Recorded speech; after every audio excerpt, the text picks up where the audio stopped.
The name of the piece is You Are Here. And when the Boise Convention Center asked artists to design a piece for this space, they really specifically asked that the artwork really celebrate Boise and the Treasure Valley. As a Boise native, it's very dear to my heart, and I wanted to really run with this idea of creating kind of a commemorative piece for the Boise Center East, but also for myself. You know, as I was designing the piece and building it, it really almost felt a little bit like an abstract self-portrait in some ways. The foothills, the river, the city, the farmland, it's all kind of part of my inner landscape as well as the landscape that I grew up in and have lived in for so long. So I just spent a lot of time in the room visualizing this wall and what could be there, what the potential was. I'm really focused on how the art piece is speaking about the site, the architecture, and the surrounding area in which it's going to live. And that sort of architectural aspect and responding to how to integrate artwork into a building is a very big part of how I think about a project. What I did next was I really started researching and looking at old maps of Boise City, especially kind of in the beginning of the township. And one map in particular really stuck out to me. It was an older map from 1917. And just the beginnings of the city grid layout was on this map. So it was very, very small. So this idea of mapping, of topography, of terrain, and perspective is all playing into how the piece is designed and laid out. So the entire piece is made out of kiln-formed glass, and I start with sheets of raw glass and then also work with a powdered glass to put over the top of the sheet glass to get a little bit of depth of color. So I'm doing a little color mixing. Those sheets of glass go into the kiln and get fired.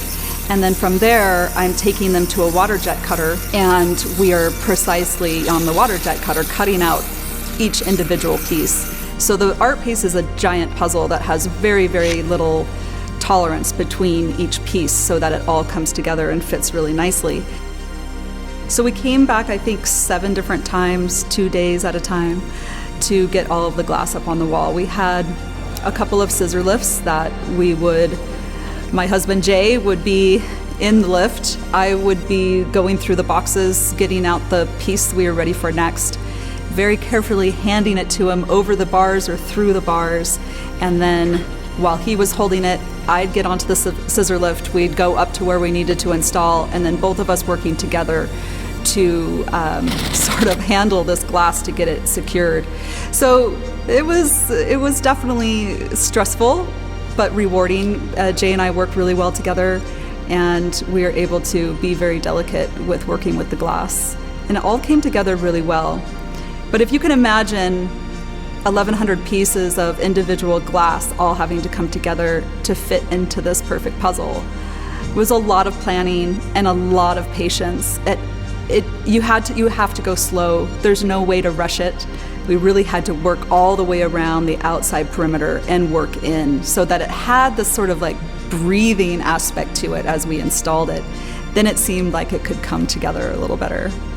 As we worked our way in to where the city grid is the last part to install, it was very nerve-wracking because it was like, okay, this has all got to fit in this space. Yes. And they're all cut to fit in this space. And, you know, the planning and the patience, it all paid off. I think people respond to it very well, especially people both locals and people from out of town, because so many people see what unique qualities the city of Boise has with the foothills and the river and the farmland and our local food system. So it's been received very well for all of those reasons.